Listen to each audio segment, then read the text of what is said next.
Welcome. We're going to take a look at what is note-taking as a study tool.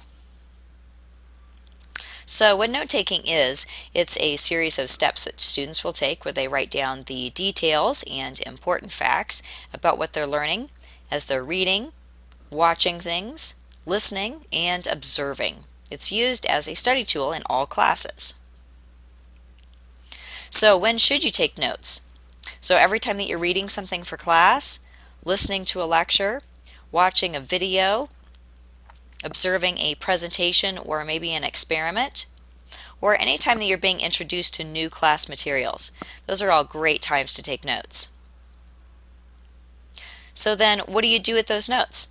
Well, you use them to study for quizzes and exams, to help you remember the details from class, to list the words that you need to look up in a dictionary, to increase your reading comprehension, and increase your scores on assignments. Using notes helps in a lot of different areas. So how do you take notes? Well, there are quite a few different ways you can do it.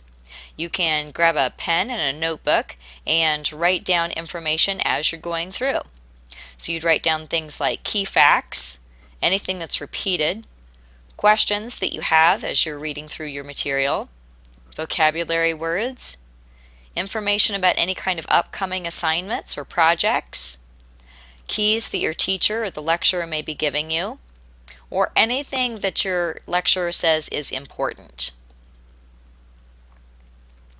One thing you should definitely do as you're taking notes, particularly if you're in a lectures type of situation, is to pay close attention. Be sure to listen very carefully for any of these cues. These are things you would definitely want to write down. Anything that the teacher says is important, says will be on the test, or says that you need to know. Those are things to write down. Anything that the teacher repeats, slows down to say or emphasizes verbally, or anything that the teacher writes down. Very important things to write down in your notes. Transition cues are also really great things to listen for. Anytime that your teacher uses some of these words like for example, for instance, first, second, third, in another way, and so forth.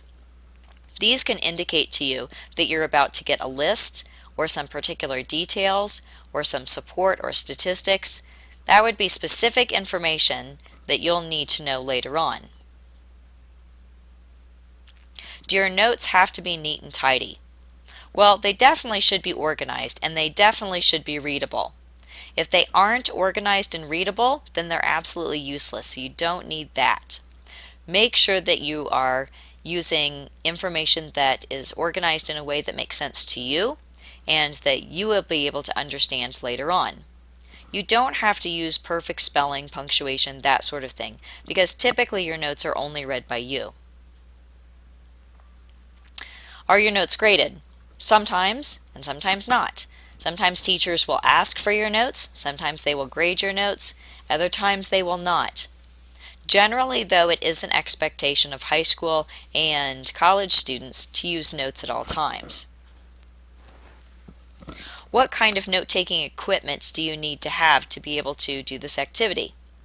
So, in the old-fashioned method, you're going to have your notebook or binder with some paper, pens, colored markers, sticky notes. Just depending on your note-taking style, you may want to have different things like that.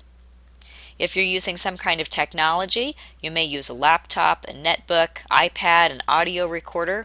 You have a lot of different options in terms of note-taking. So how do you prepare for note-taking? You need to be ready to learn. So you're going to bring your equipment, whether that's going to be a notebook or a netbook. Be physically ready to learn.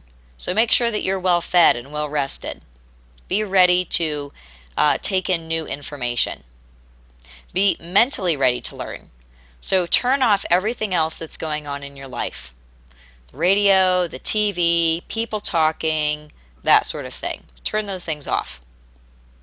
Make sure that you've completed any work that should have done before going to class, like any materials that you should have needed, or any lessons that you were supposed to do ahead of time. Make sure that you're prepared to take notes and prepared to learn. When you are taking notes, make sure that they are organized. You can organize in a lot of different ways, but regardless, you just want to make sure that you are organized. Collect your major ideas like hypotheses and theses. Collect your support and details. Make sure that you're collecting the statistics, examples, and evidence that are given that will support any of these major ideas. Make sure that you can summarize what you learn. Be able to do this in writing or in speaking at the end of your note-taking session. Expectations of all students are: make sure that you read through all the material that you're given. Make sure that you follow all the assignment directions and complete all assignments. And make sure that you take notes on every lesson as you're studying. At this point, you should be able to know when to use notes, understand the basics of note-taking, and be prepared with the equipment to begin your note-taking. Online school can be fun if you stay organized. Good luck!